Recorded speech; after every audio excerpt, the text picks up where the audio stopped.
Hello, and welcome to Into a Darker Wilderness, a podcast devoted to Black nature writers and Black nature writing. My name is Erin Sharkey, and I'm a writer, retreat center land care holder, and the editor of A Darker Wilderness. And I'm Michael Kleber-Diggs, a poet, essayist, and person about town, if by town you mean St. Paul, Minnesota. I'm also a contributor to A Darker Wilderness. Into a Darker Wilderness is a production of Dark Wilderness Productions, LLC. This show is based on the book, A Darker Wilderness, Black Nature Writing from Soil to Stars, published by Milkweed Editions, who sponsors this podcast. Your hosts are Erin Sharkey and Michael Kleber-Diggs. Our superstar producer is Davey Gray. Theme music by Michael Fisher. This episode of Into a Darker Wilderness was recorded, mixed, and edited at Wild Sound Recording Studio in Minneapolis, Minnesota. If you like what you hear, smash that like button, subscribe, tell somebody. Welcome to episode 1. For our first episode, we thought we'd start at the very beginning by talking with Erin Sharkey, the editor of A Darker Wilderness, to learn about how the anthology came together and what inspired us to make this podcast. I want to start by introducing Erin, reading her bio and making sure you know who you're hearing from. Erin Sharkey is a writer, arts and abolition organizer, a cultural worker, and a film producer based in Minneapolis. She is the co-founder with Janata Petrus of an experimental arts collective called Free Black Dirt, and is the producer of film projects including Sweetness of Wild, an episodic web film project, and Small Business Revolution, which explored challenges and opportunities for Black-owned businesses in the Twin Cities in the summer of 2021. Sharkey has received fellowships and residencies from the Loft Mentor Series, Vona Voices, the Givens Foundation, Coffeehouse Press, the Bell Museum of Natural History, and the Jerome Foundation. Sharkey was awarded the Black Seed Fellowship from Black Visions and the Headwaters Foundation. She has an MFA in creative writing from Hamline University and teaches in the Minnesota Prison Writing Workshop. Erin is a cooperative member of the Fields at Root Springs Retreat. Root Springs is a land-based cooperative caretaking space for healing and development of Black, Indigenous, and people of color artists, activists, healers, and community, centering lesbian, gay, bisexual, trans, and queer folks in central Minnesota. Erin, I would say welcome to the pod, but it's our pod, so. Well, thanks for having me. My pleasure. And I can't think of a better way to begin than having you read a bit from the introduction of the book. Awesome. Be happy to. I grew up in the Twin Cities, between St. Paul and Minneapolis, the city of lakes. I shook sand out of my shoes nearly every evening of the summer, evidence of days spent on the city's beaches. A golden tan bloomed on my brown skin, my nose and forehead freckled. I marked years this way. Summers were like this. Kids from our Southside United Methodist Church crammed into a retired Bluebird bus, learning about the Bible and praising Jesus in nature under high pines and on the shores of the state's 10,000 lakes. The fall, a blaze of red and orange, tornado drills. The spring, lilacs and lilies of the valley, floods. The winter, dozens of varieties of snow. Knowledge that the coldest days are the ones with the clearest, widest skies. All of this was natural. Each summer of my childhood, my family loaded up in our maroon minivan and embarked on a road trip. The varied landscapes of North America flew by my window in a blur. For weeks at a time, we made our home in a clearing, slept in a big gray 5-person Columbia tent, and set up our kitchen and living room on a long picnic table and around the fire pit in plain view of our new temporary neighbors. This public expression of our familial cadence, out in the open, welcomed questions about our racial makeup. 2 white parents, my mom and my stepdad, my tow-headed little brother, the baby adopted from Guatemala, and me, a big-boned mixed-race Black girl. Across the nation, I met other kids exploring the woods and lazy streams in national parks and wildernesses. They were white and curious. The inescapable questions, are you Black? Why aren't you with your real parents? I learned that nature is not a place where you can escape the oppressive rules of race. I learned that I had access to natural spaces because of my parents' privilege and resources, their jobs as a teacher and a bureaucrat, their time off in the summer, their own experiences with travel as children, and because of their race, which granted them comfort in the wilderness, in spaces like those campgrounds, in rural areas of this country. Erin, thank you for that. I felt so present with you in those spaces. It feels in a lot of ways like an introduction to your introduction to outdoor spaces. And in that way, a really great way to begin the book. Yeah, I wanted to talk about the slow growth of my love for nature and where it came from, and that it hasn't ever felt really like a perfect fit. It has had tension in it from the start for me, which I think makes it a good topic to talk about and write about. Yeah. I wonder if you could talk a little bit about how the book became a book. Yeah. Well, I was writing a lot of things and sharing little pieces of my writing, and a local editor at a publisher at Milkweed heard me read and asked if we could meet, and it terrified me. And I think that the stuff that I had read and the stuff she was interested in didn't feel ready. And so at that time I was in residence at the Anderson Library at the University of Minnesota with the Givens collection as part of a program called Coffee House Press in the Stacks, which places writers inside of library collections. And it was such an amazing opportunity for me to just get to explore.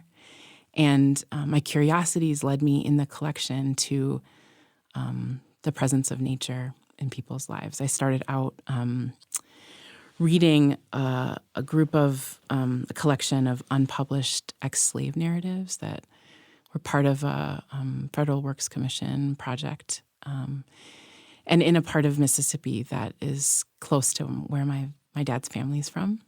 And I was fascinated from the first pages of that narrative that nature was present and food was present and gardens were present.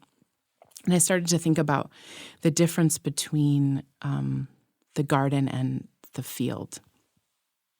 And I had to be honest, it was the first time I'd thought about the experience of enslavement having room for an autonomous action, that there might have been a place where enslaved people, under the oppression of that horrible system, might have found a place to be proud, or a place where their expertise could bloom, or a place where they could provide for their family.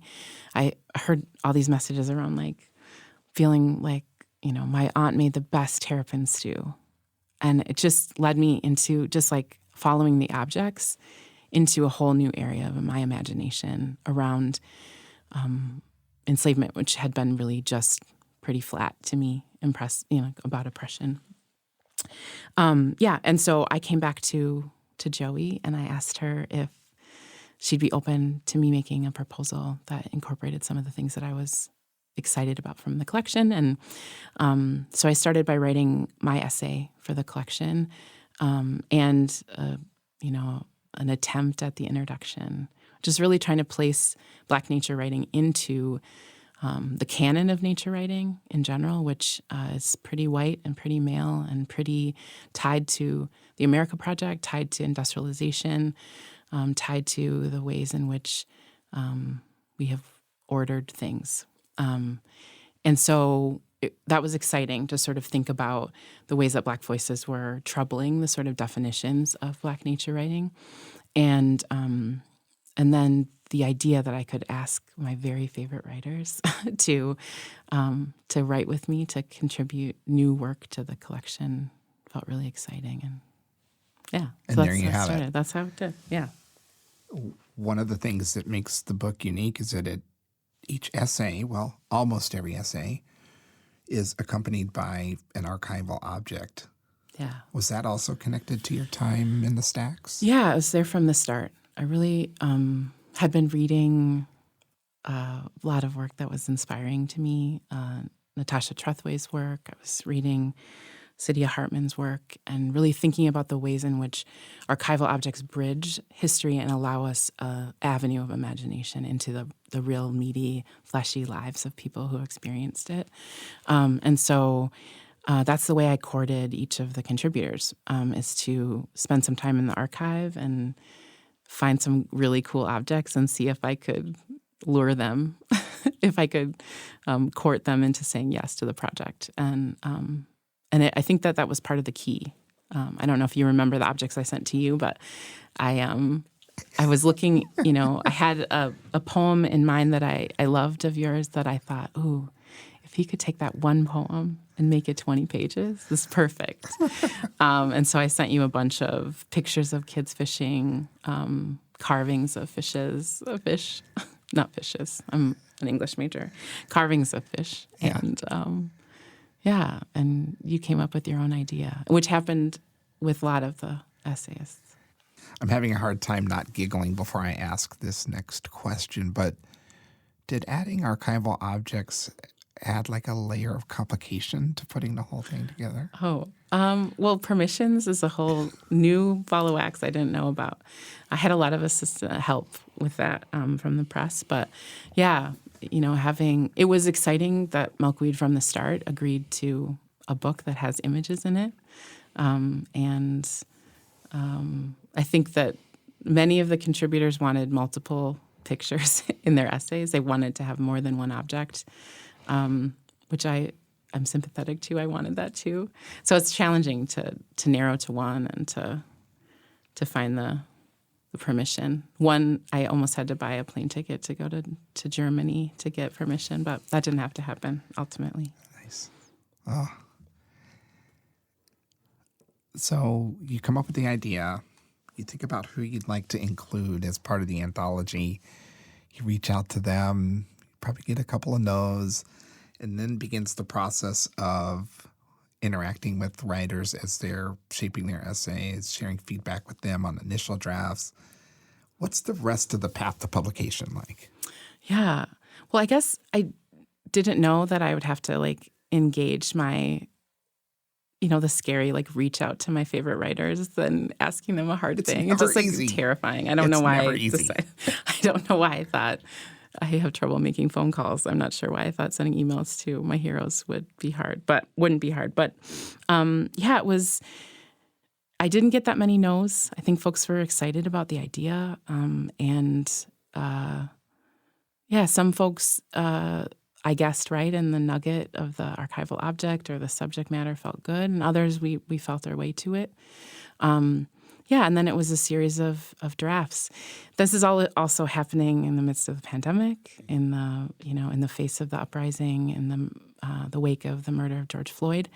And so to ask Black writers at that time was a lot. And so we did have to adjust the timeline for the book because I myself was pulled into many different directions and asked to write additions to anthologies about Minneapolis's response to the murder of George Floyd. So many of us, and it was important work too. Mm-hmm. Yeah, yep.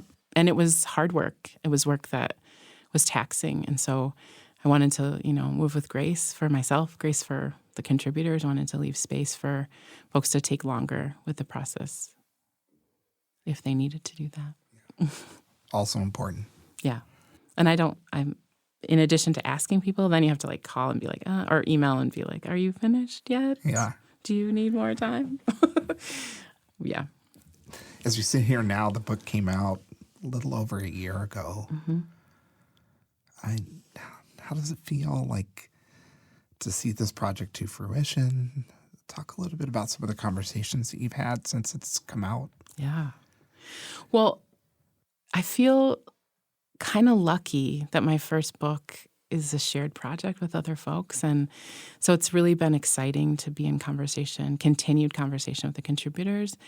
And then, we've been able to have these conversations in cities across the country and on other podcasts and, engaging groups that are doing really important cultural competency and DEI work around their work in the environment. I got to go to Dubai for the UN climate talks this fall and that was something totally unexpected. I didn't dream that I would be in Dubai in December talking about nature, but it happened. Nice. Yeah. As you read from the introduction, you kind of engaged that complexity. And, one of the things that's been on my mind is this is an anthology by Black nature writers about Black nature writing. And I'm sure in your travels, you've seen that that's a topic that appeals to a wide range of people. I don't think you have to be Black to see complexity in time outdoors or traveling to spaces where we can access nature.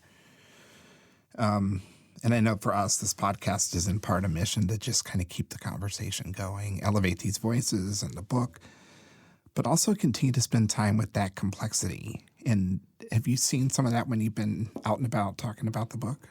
Yeah, I mean, I think even my own personal definitions of nature have expanded in this project. And so it's been really exciting to talk to folks who are also finding nature in unexpected places, and trying to remove nature from this the space we've relegated it to, that it only is positive, it's only edifying, as opposed to, like, sometimes people have a adverse relationship to nature, have a troubling relationship with nature, and that hasn't happened without design, right? There are ways in which the roots of structural racism in our country have affected who feels welcome places, who feels that nature is theirs, how much access we have to it, what the quality of that nature is.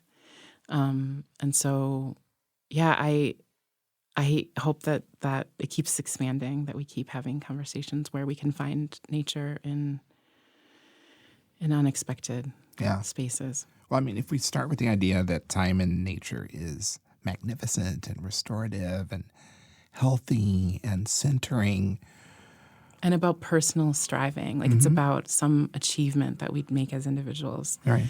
You think about climbing a mountain and staking a claim and calling it yours and naming it after yourself. Those sort of things feel like really tied to nature writing. And I can think about times when I've been in the middle of a lake and the wind turns and I really have to dig to make it to some kind of shore. Right. And feeling exhausted by all that, but also feeling, I don't know, a kind of sense of accomplishment. Mm-hmm. And of course, we want those experiences for everyone. Right. All people. Yeah. Full stop. That's true.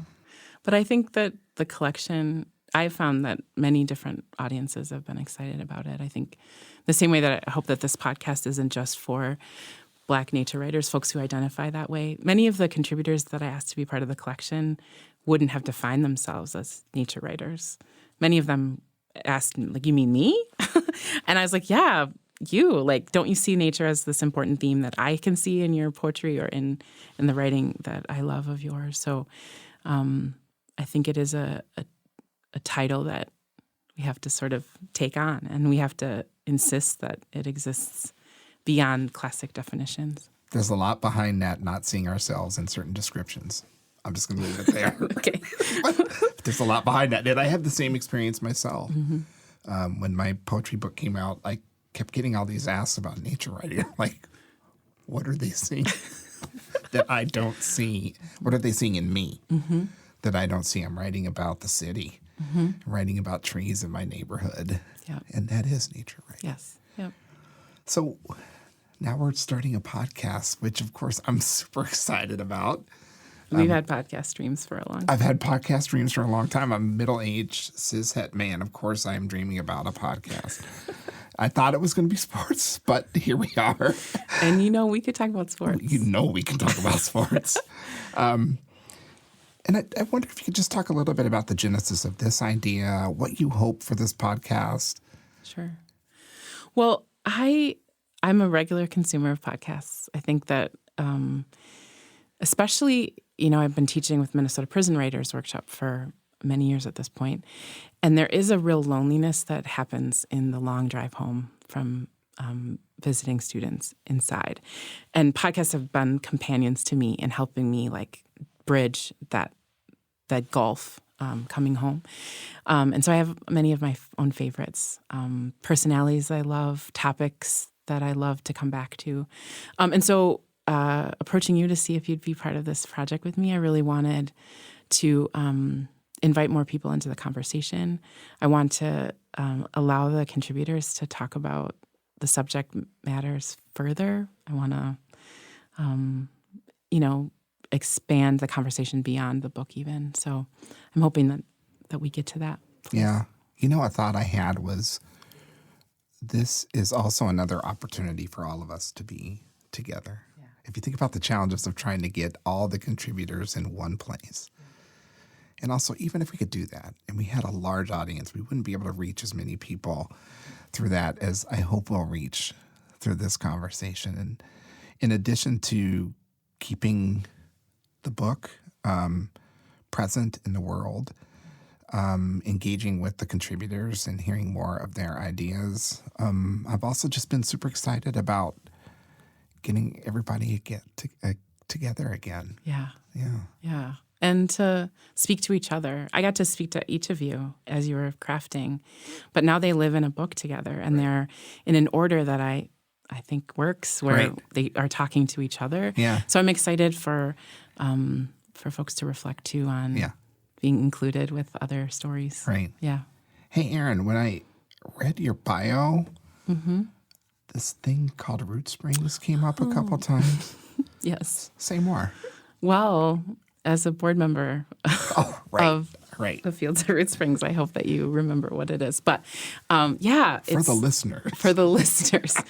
It is such a fun project. In the midst of the pandemic, in the summer of 2020, a friend and I were invited to go see a piece of land that was an opportunity. And it has been a retreat, a spiritual retreat for many years. It was founded by a group of nuns. And it's a beautiful piece of land, 36 acres of land. There's 3 small cabins on the land and a lake and a really beautiful woods and some prairie, some wetlands. We stepped up and sort of a huge leap of faith to raise money really quickly and to come into stewarding this piece of, I'm not going to say stewarding because that is not the word anymore. We stepped up together to fundraise and to form a cooperative to take over the care of this piece of land and to make it available and accessible to communities that we care about. We really wanted to think about how to expand the circle and center the circle on people of color and queer folks in retreating. Minnesota is a place, as a Minnesotan, you know this, is a place really obsessed with up north culture and cabin culture. And that's an experience that's not accessible to everybody here. And it has been so cool over the last 3 years to have people tell me that Root Springs, that this place is there, that feels like their cabin. It feels like a place that they can come back to. And all of the residual benefits of being in nature, of access to rest, of decompression, of reflection time, of just sitting on the dock and letting your feet drag in the water, has been shared with hundreds of people at this point. And we asked you to join the board, one of a faithful group of Black artists that are holding this space. And we're excited to invite more people to come and visit us. And I feel grateful to be part of it. Like anything that's centering rest, time in nature. There's a labyrinth out there, which kind of connects to my Unitarian Universalist orientation. A small lake.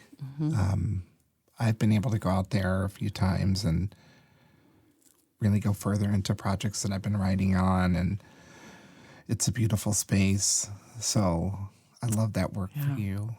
It's been a gift to me for sure, as a human, to hold the project with my wife and a friend with my friends, and to get to share the space with my family and my friends and my community, and to be able to offer it as a balm as folks are mourning, a respite period after people are doing frontline work. That's really important. I think that the insistence that everyone deserves rest and respite and time in nature is working on me too. Yeah.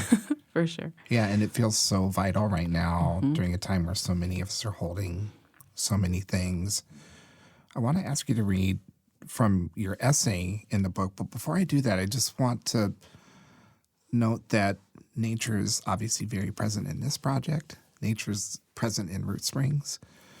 During your time with the Givens collection at the Anderson Library as part of Coffee House in the Stacks, of all the things that were included in that archive, recognizing that nature was also centered, nature was very present for a lot of the writers whose work is gathered there.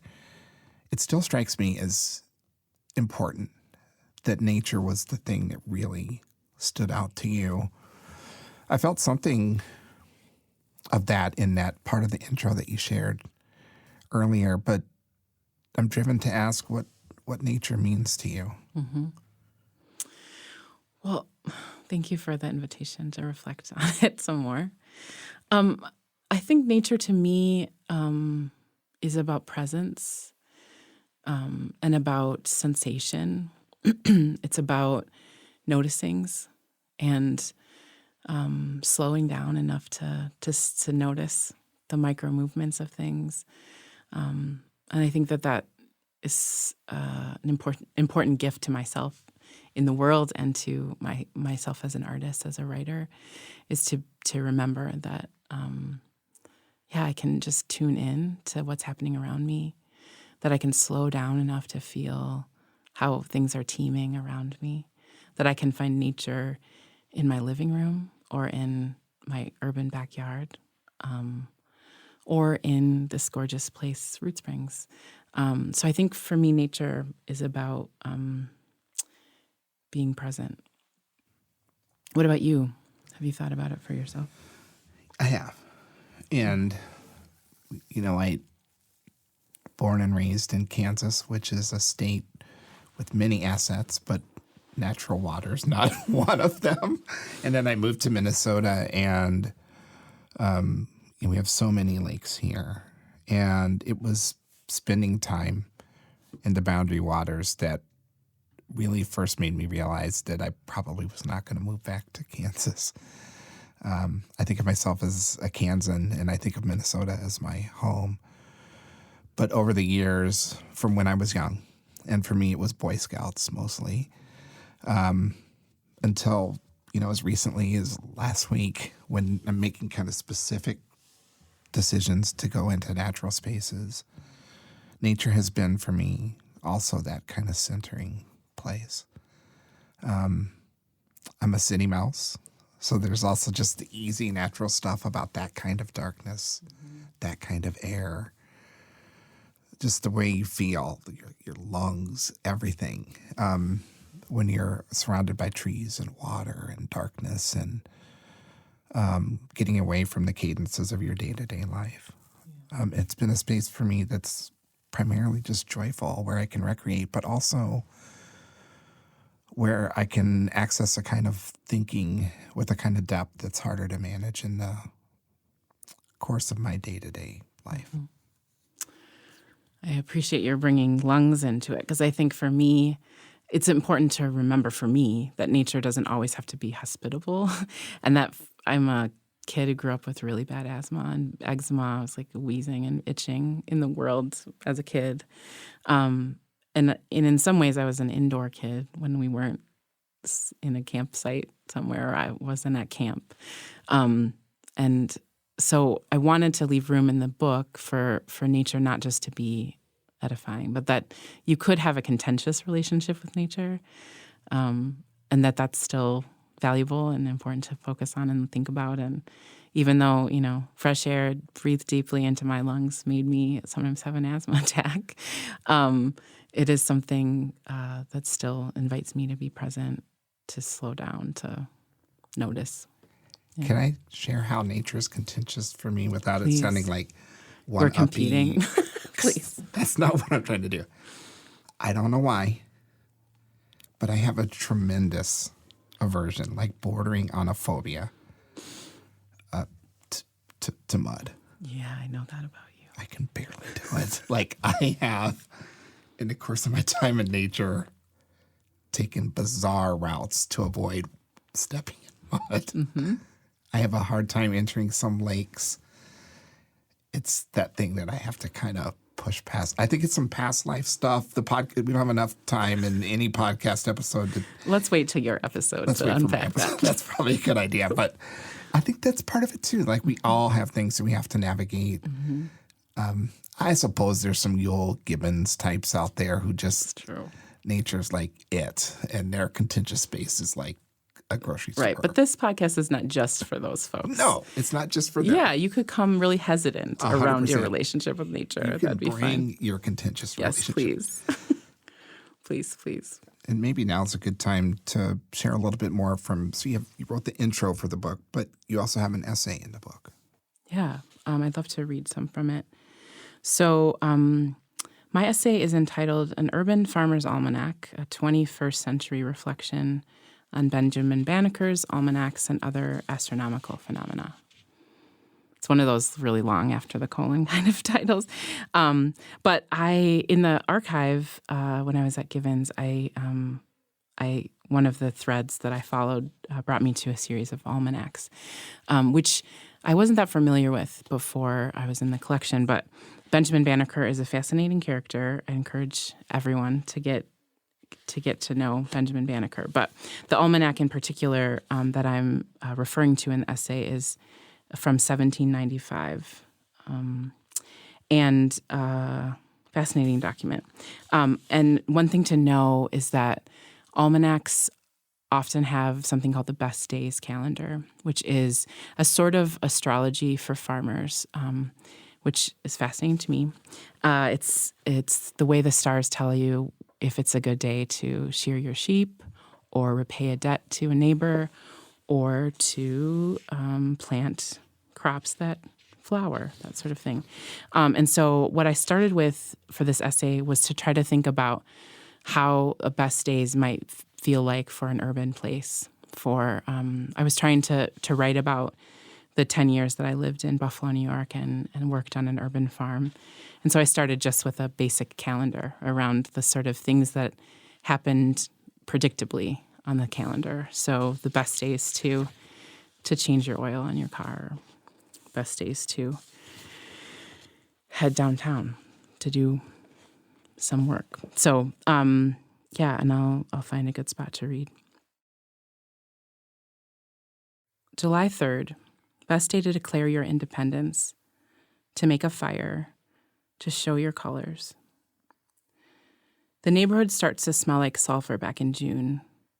Now the night is startled awake by the whir and crack of a fountain of lights. Kids throw explosives under the cars passing down Rhode Island Avenue. The city canceled their display downtown and in Front Park because of the cost of overtime for cops.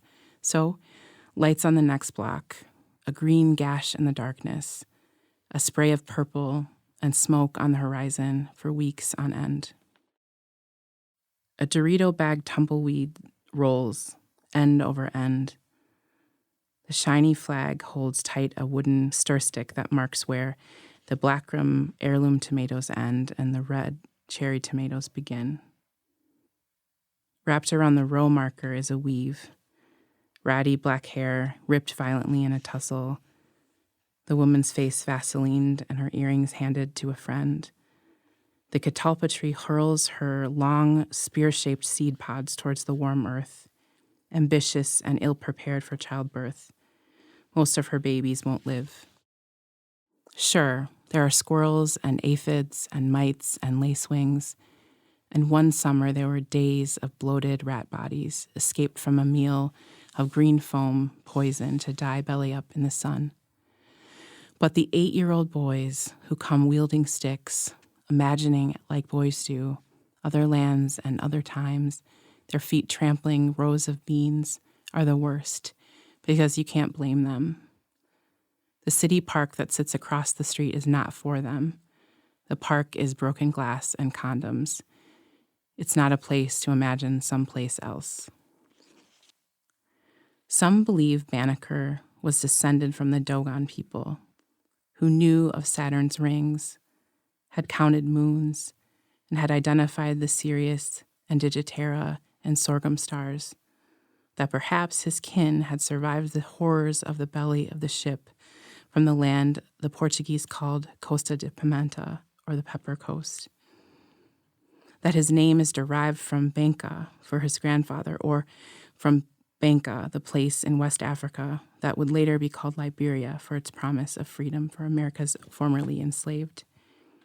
He wrote his first almanac and ephemeris in 1792, followed by 5 more years of almanacs, which featured natural and scientific writings such as tide tables, weather forecasts, and the solar and lunar eclipse and growing schedules, as well as political commentaries, poetry, and proverbs. The Haudenosaunee, the Longhouse people, the stewards of this land, looked to the sky and told of a woman who took her sons, the moon and stars, and nursed them on her breasts. She is the one that placed the light in the darkness. How does observation and time work in the hood? Does an urban area have its own rhythms, its own calendrical energy?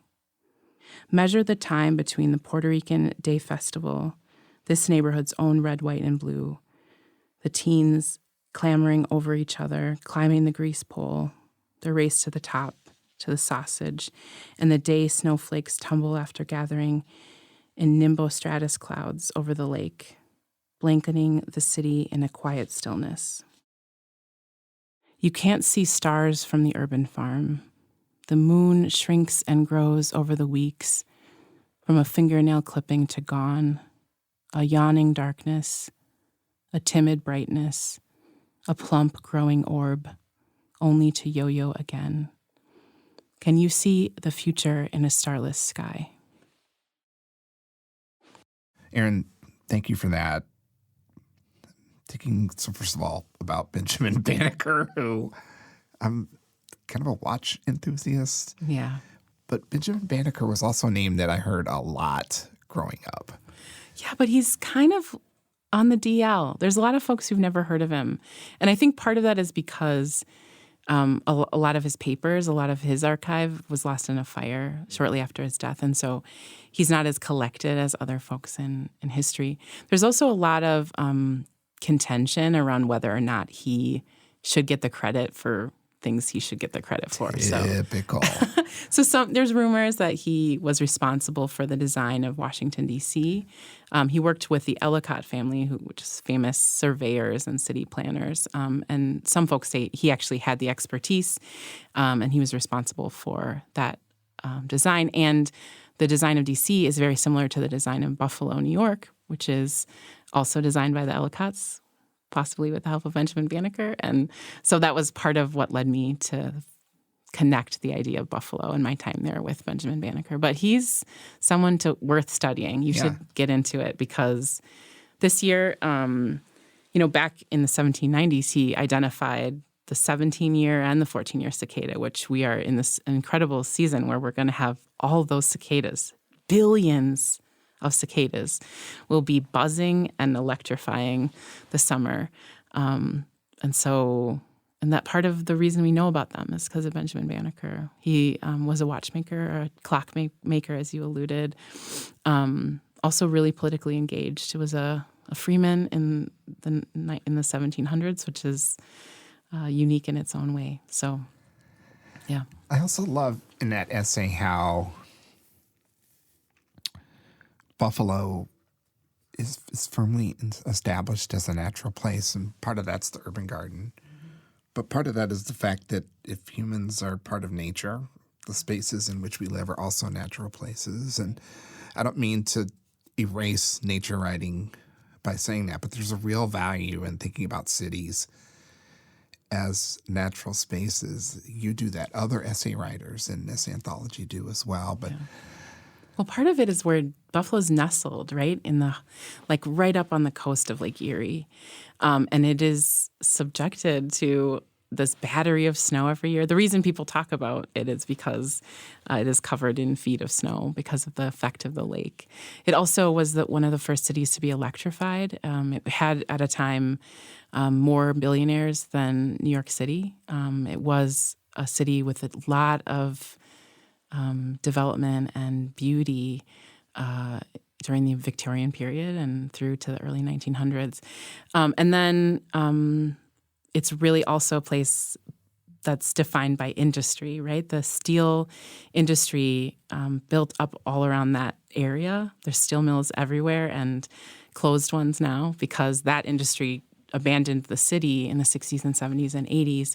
And that's why the city has some of the personality that it has now, which vacancy has allowed nature to grow up in the spaces where folks have abandoned. And so it's one of the reasons that we had this opportunity to grow this urban farm is because in our little urban block, we could find almost an acre of land just in places that houses used to be that were abandoned by people who left the city. And so nature was insisting its way back into the space too, was saying, don't forget about me. Well, the root system of this tree is going to keep growing, You're not going to stop it. So I think it is a good city to think about nature and the people's relationship with nature. Nice. Mm-hmm. I don't know if now's a good time to get into it. I unfortunately do have Lake Erie ranked 4th among the Great Lakes. Huron is last. Okay. Ontario's 3rd. Okay. Michigan is 2nd. And Superior is superior. Superior. We could fight about it. Yeah, all right. I agree. We'll put a pin in that and have that conversation. And part of that might be, Michael, that Erie's the shallowest one. People say it's the most like a mud puddle of all of them. So I understand why it fell to the low on the list. So coming in 4th for me is... Yeah, you did good. I think the relationship between Lake Erie and Niagara Falls, which is one of the most spectacular natural experiences I have ever had. And if you knew me when I lived in Buffalo and someone was like, oh, we're going to be close, I was like, I volunteer. I'll take you to Niagara Falls any day of the year. It's particularly gorgeous in the wintertime. There's something about the quality of the water, all that water rushing. It does something, it levitates over the land in this really bizarre way. And I keep thinking about how it was experienced by people pre-development. Like you can hear it for miles and miles before you're close to it. It's a spectacular place. Yeah. And part of what's happening here is, I don't know why, but I get so jealous when you talk about Buffalo. I don't know.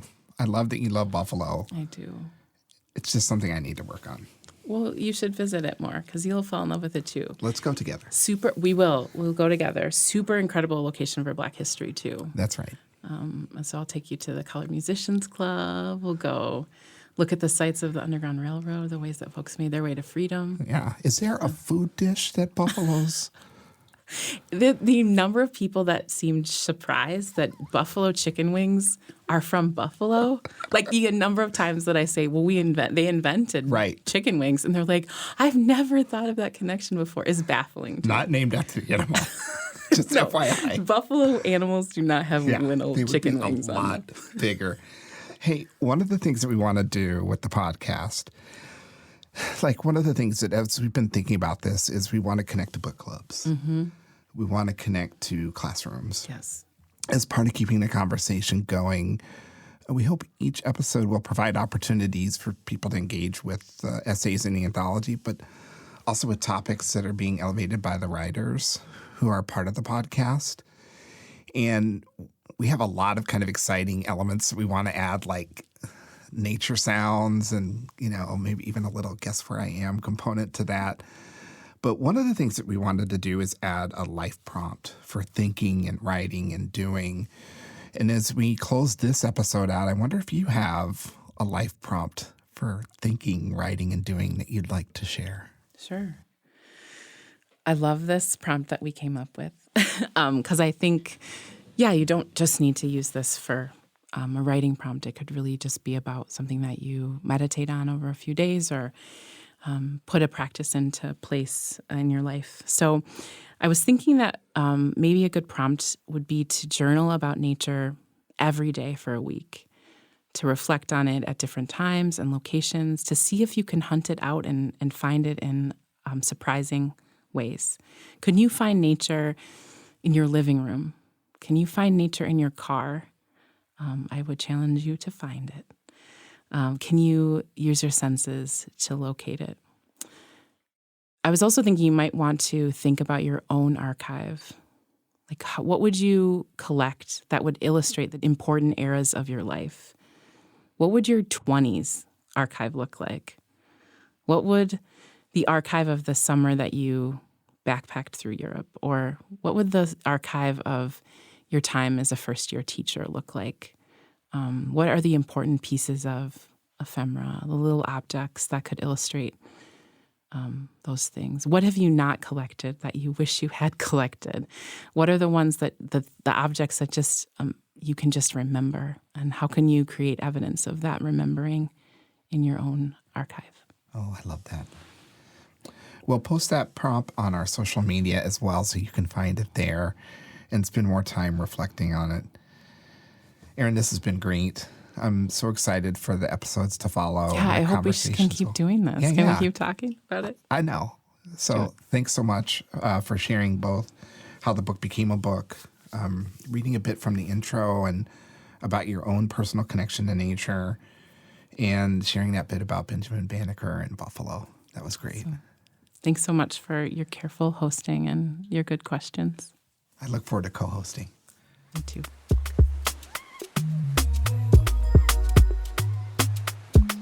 Into a Darker Wilderness is a production of Dark Wilderness Productions, LLC. This show is based on the book A Darker Wilderness, Black Nature Writing from Soil to Stars, published by Milkweed Editions, who sponsors this podcast.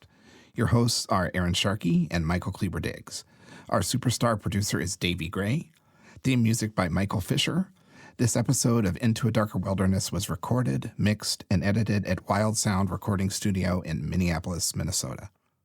If you like what you hear, smash that like button, subscribe. You better tell somebody.